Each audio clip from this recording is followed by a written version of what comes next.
things go wrong when you're riding downhill, you can get out of control pretty quickly. So these are some common descending mistakes and how to avoid them.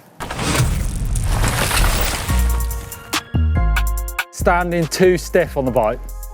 You need to stand strong on the bike and be ready to move, but not be stiff, especially on hardtails where you get a lot of feedback from the trail. Hitting bumps will shake you around and try to slow down the bike, so you do need to force the bike forward by standing strong and slightly heel down to make sure your bike gets pushed forward rather than sending your weight forward.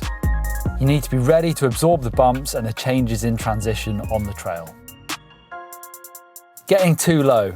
There's a balance of how you should stand on the bike. Firm but not stiff, arms and legs bent but not crouched. If you do get too low down to the bike, you've taken away a lot of the potential movement and therefore your own suspension. That means you can't absorb bumps, obstacles, or absorb heavy landings.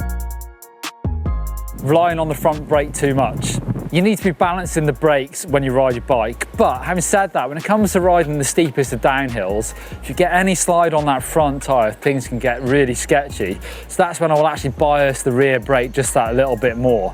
Especially when it comes to cornering and riding steep downhills, a handful of front brake is really going to make your suspension fork dip and wrench your weight forwards. Try to use your rear brake as an anchor where a bit of a slide or a bit of a lock-up isn't going to be too bad news. But really it's all about trying to keep both wheels turning and gripping. Fighting the trail. There are a few ways that you can use the trail to help you out.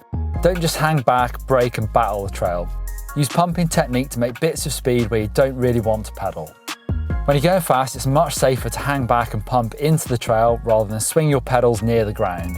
Also pump the bike in to make it heavy when you want to stop quickly and in control. Getting too low with tyre pressures. A softer tyre will give you a bigger footprint of grip on the trail and more grip as well, smoothing out some of the smaller bumps, but when you start going fast they can get sketchy, but you might not even notice it until it's too late. They'll also deform more than a harder tyre. This can be bad news if you're cornering hard and they move around a bit on the rim. You might not notice this, but if you hit a bit of an edge, they can grab on and then let loose and can really pull on the bike. Are you missing out on some easy wins when it comes to bike setup for making those downhill sections just that bit more confidence inspiring? Well, grippier rubber is going to help you slow down that bit better because more grip means more braking resistance and also being able to corner better. Of course, they do roll a bit slower, but if you're riding downhill sections and they're a bit tougher than you might expect, then an upgrade to stickier rubber just might be the ticket. Raising the bars can be a really easy way to actually make your bike feel much safer and more comfortable when I'm riding downhill. So obviously your front wheel tips down, so does your weight. So higher bars can keep your weight further back.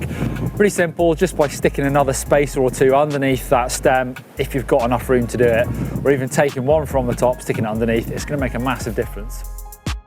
Lowering your saddle is going to make a big difference to how safe it feels riding downhill. So even if you don't have a dropper post, I'd say it's worth taking the time if you're really struggling, especially with downhill steep stuff, just to get your anchor key out or use that quick release, get out of the way. It's much easier to get your hips over the back tire just to balance your weight on the bike. Whoa! Right, there's some common descending mistakes. Try and tick them off to make sure you're not doing them. Hopefully that's going to help you out, make you feel a bit better on the downhills. If you want to see a video just like this, about jumping and the common mistakes, Blake did one not so long ago. Click over there for that one. Hit the subscribe button, thumbs up. See you later.